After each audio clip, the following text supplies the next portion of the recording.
मेरे प्यारे साथियों, नमस्कार।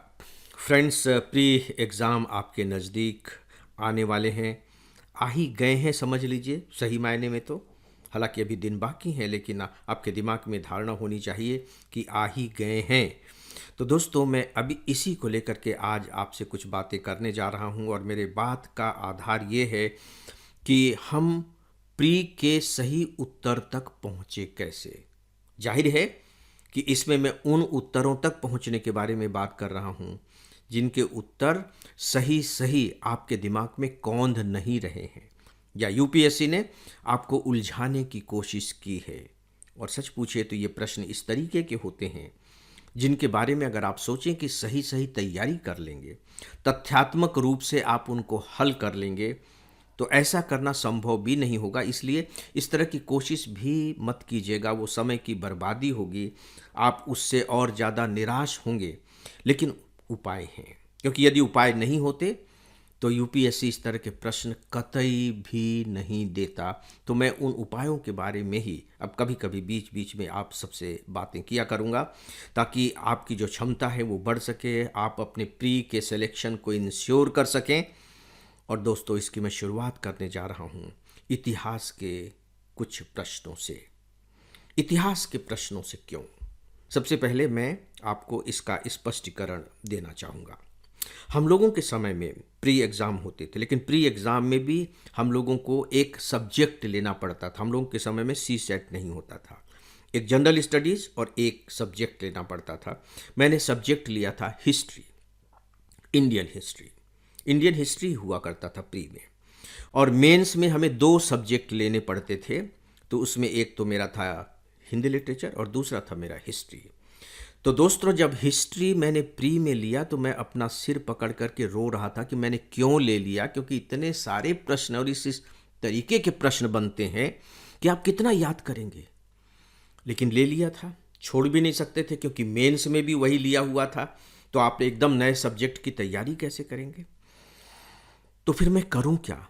फर्स्ट अटेम्प्ट में तो मेरा नहीं हुआ, लेकिन सेकंड अटेम्प्ट के लिए मैंने एक साल का गैप दे करके और कुछ तरकीबें निकालने की कोशिश की। और उस तरकीब का जो केंद्र विषय था वो था हिस्ट्री, कि हिस्ट्री के क्वेश्चंस मैं कैसे सॉल्व करूं। तो दोस्तों, तरकीब निकालते निकालते हिस्ट्री में मैं एक तरीके से पारंगत हो गया, और आज हिस्ट्री मेरा सबसे प्रिय विषय हो गया है। और मैं आपको बताना चाहूँगा कि मैंने ऑनलाइन अपने कोर्स में जो हिस्ट्री के लेक्चर्स रिकॉर्ड किए हैं, उससे मुझे बहुत आत्मसंतुष्टि मिलती है। जब आप उन लेक्चर्स को सुनेंगे तो आपको ऐसा लगेगा कि जैसे आप कहानी किस्से सुन रहे हैं, और जो तथ्य हैं उन कहानी किस्सों के जरिए आपके दिमाग में बिल्कुल बैठ गए हैं, फिर आप उन्हें भूलेंगे नहीं। तो इसलिए मैंने सोचा कि चूंकि इनकी जो गलियां हैं, इनकी जो बारीकियां हैं, इनकी जो भूल भुलैया हैं, उनसे मैं बहुत अच्छे तरीके से वाकिफ़ हूँ, तो क्यों नहीं शुरुआत में हिस्ट्री से ही करूँ। तो आज मैं हिस्ट्री से इसकी शुरुआत करने जा रहा हूँ। फ्रेंड्स, एक सूचना है, AFIS का एक मोबाइल ऐप है। इस पर आपको आईएएस की तैयारी के लिए रोजाना 10 न्यूज़पेपर्स के चुने हुए एडिटोरियल कमेंट्स और आर्टिकल्स पढ़ने को मिलेंगे। आप इस पर करेंट अफेयर्स पर बेस्ड मेरा डेली ऑडियो लेक्चर भी सुन सकेंगे, और इसके अलावा आपको और भी बहुत कुछ मिलेगा, वह भी सब कुछ फ्री। तो आप बिना देरी किए इस ऐप को एंड्रॉयड या अपने एप्पल डिवाइस पर इंस्टॉल कर लें। दोस्तों, आइए अब सीधे प्रश्न पर बात करते हैं। मेरे पास बी सेट का पेपर है, और बी सेट का जो 24वां प्रश्न है वह हिस्ट्री से संबंधित है। और देखिए प्रश्न क्या है।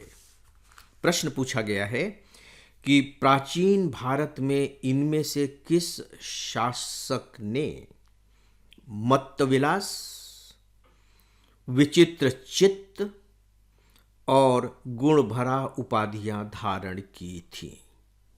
मैं रिपीट कर रहा हूं, क्योंकि प्रश्न को हमेशा 2 बार पढ़ा जाना चाहिए यदि आपको प्रश्न कठिन लग रहा है तो। प्राचीन भारत में इनमें से किस शासक ने मत्तविलास, विचित्र चित्त और गुणभरा उपाधियां धारण की थीं? 4 विकल्प हैं। ए, महेंद्र वर्मन प्रथम, बी सिंह विष्णु, सी नरसिंह वर्मन प्रथम और डी सिंह वर्मन। ये 4 विकल्प हैं। जब स्टूडेंट इस तरह के प्रश्नों को देखते हैं तो उन्हें ऐसा लगता है कि काश इसको बहुत अच्छे से याद किया होता। फ्रेंड्स, इस शब्द को भूल जाएं, याद किया होता। कितने याद करेंगे आप, कितने याद रखेंगे आप? जब ज़्यादा तथ्यों को याद करने की कोशिश करते हैं तो याद रखिए, तो आप भ्रमित हो जाते हैं, वो गड्डम गड्ड होने लगते हैं। तो यहाँ जो सबसे इम्पॉर्टेंट जो रोल प्ले करता है आपकी सफलता के लिए, वह है आपकी अंडरस्टैंडिंग। क्या आपको लगता है कि आप याद कर सकते थे? ये चारों शासक हैं और इन चारों में से 2 लोगों ने तो इस तरह की उपाधियां धारण की थी, और ये तो अलग वंश के हैं। और साउथ के ही अगर आप ले लें तो और शासक रहे, चोल वंश के शासक हैं और चालुक्य वंश के शासक हैं, उन्होंने भी उपाधियां धारण की हैं। तो कितनों को आप याद कर रखेंगे? ये आपका महज भ्रम है, इस भ्रम में मत पड़िए। लेकिन अगर यूपीएससी ने क्वेश्चन पूछा है और आपको सेलेक्ट होना है तो आंसर तो देना होगा, और सही सही आंसर देना होगा। अगर आप गलत आंसर देंगे तो आप जोखिम भी उठा रहे होंगे, क्योंकि माइनस मार्किंग हो जाएगी। ये सच पूछिए तो 2 धार वाली तलवार है। एक धार है जो आपको फायदा पहुंचाएगी, दूसरे को काटेगी, और दूसरी धार है जो आपको काटेगी। अब इसका हल क्या है? इसका हल ध्यान से सुनिए। यही मूल मकसद है मेरा, आपको इस लेक्चर के माध्यम से सक्षम बनाने का। दोस्तों, सबसे पहले आपके दिमाग में ये बात आनी चाहिए कि ये जो चारों शासक हैं, ये चारों शासक किस वंश के हैं। देखिए, ऊपर उन्होंने नहीं दिया है, ऊपर उन्होंने लिखा है who among the following rulers in ancient India. वो लिख सकते थे पल्लवा वंश, पल्लव, क्योंकि ये जो चारों शासक हैं ये पल्लव वंश के शासक हैं। लेकिन उन्होंने यहाँ नहीं दिया एंशिएंट इंडिया। इसका मतलब है कि अब आप सोचिए कि पल्लव वंश के थे, चालुक्य के थे और चोल वंश के थे, आप जानिए। लेकिन अगर आपने थोड़ी सी भी सावधानी के साथ पढ़ाई की है तो आपके दिमाग में तुरंत ये बात आएगी कि ये चारों के चारों जो शासक हैं ये पल्लव वंश के हैं, पल्लव वंश के हैं। अब आपको दूसरे तरीके से सोचना होगा। देखिए, सोचने के कई तरीके हो सकते हैं, उन्हीं पर हम लोग अभी बात करेंगे। इसमें 3 तरह के टाइटल्स दिए हुए हैं, मत्त विलास, विचित्र चित्त और गुण भरा। ये 3 टाइटल हैं। एक टाइटल भी अपने आप में बहुत महत्व रखता है, और इस शासक ने 3 टाइटल धारण किए हैं। इसका मतलब यह हुआ कि ये जो शासक है वो काफी महत्वपूर्ण शासक रहा होगा, सामान्य शासक नहीं। तो अब आपके दिमाग में फिर से एक प्रश्न होना चाहिए कि पल्लव वंश में सबसे महान शासक किसको कहा जाता है, किसको माना जाता है? और यदि आप अपने इस प्रश्न का उत्तर दे पाएंगे तो आपको तुरंत उत्तर मिल जाएगा कि वो शासक कौन था। चलिए, हो सकता है कि इससे आपको न पकड़ में आए। अब आप शब्दों पर जाइए, जो टाइटल धारण किए गए हैं उनके शब्दों पर। पहला है मत्त विलास, मत्त विलास, मत्त विलास। विलास शब्द है, मत्त शब्द है, मतवाला शब्द है। यानी कि ये शब्द ये बता रहा है कि जो शासक रहा है वो कहीं ना कहीं कला संगीत का प्रेमी रहा है। और यदि आप थोड़े से भी सजग पाठक हैं तो आपको मालूम होगा कि एक बहुत ही महत्वपूर्ण रचना मिलती है, मत्त विलास प्रहसन। ये बहुत महत्वपूर्ण रचना है, मत्त विलास प्रहसन। इसे तो आपको याद ही रखना चाहिए। तो यदि आपके दिमाग में मत्त विलास प्रहसन ग्रंथ की स्मृति है तो सीधी सी बात है, फिर आप पूछेंगे कि भाई मत्त विलास प्रहसन किसने लिखा? महेंद्र वर्मन प्रथम ने लिखा था। आप उत्तर तक पहुंच गए, मत्त विलास प्रहसन। और जब आप ये सोचेंगे कि पल्लव वंश का सबसे महत्वपूर्ण शासक कौन रहा है, तब भी आपको उत्तर मिलेगा महेंद्र वर्मन प्रथम। वे कवि भी थे, वे संगीतकार भी थे, वो वास्तुकार भी थे, और सबसे बड़ी बात है कि वो वीणा वादक भी थे।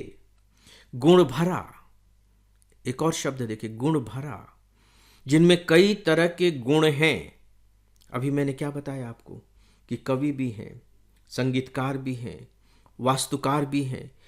क्या आपको नहीं लगता है कि ये राजा भोज से काफ़ी कुछ मिलते जुलते से हैं? तो जिनमें इतने गुण हैं, तो फिर से एक उत्तर हमारे दिमाग में उभरता है कि जिनमें इतने गुण होंगे वही तो गुण भरा टाइटल धारण कर सकता है। तो फिर आपके दिमाग में आ जाएगा कि हो सकता है कि महेंद्र वर्मन ही हो। जब आप इस तरीके से सोचना शुरू करेंगे, देखिए सोचने के और भी आधार हो सकते हैं, मैं उन पर अब बात नहीं कर रहा हूँ। हर स्टूडेंट के दिमाग में अपने अपने ढंग से सोचने के तथ्य निकलते हैं, उभरते हैं। वो उनकी अपनी पृष्ठभूमि होती है, पढ़ने का तौर तरीका होता है कि वो कैसे सही उत्तर तक अपने को पहुंचा पाते हैं। तो दोस्तों, यहाँ मैंने जो थोड़ी सी बात की है आपसे वो केवल ये कि आप यदि सोचेंगे कि केवल तथ्यों को याद रख रख करके आप उत्तर तक पहुँच जाएंगे तो यह कोशिश आपकी बेकार जाएगी। इसीलिए अपने पढ़ने, विचार करने के तौर तरीकों पर काम करें। इससे आप डेफिनेटली सेलेक्ट हो जाएंगे। तो आज इस विषय पर फ्रेंड्स बस इतना ही। इसी के साथ ही आज के इस डेली ऑडियो लेक्चर को यहीं समाप्त करता हूँ। नमस्कार।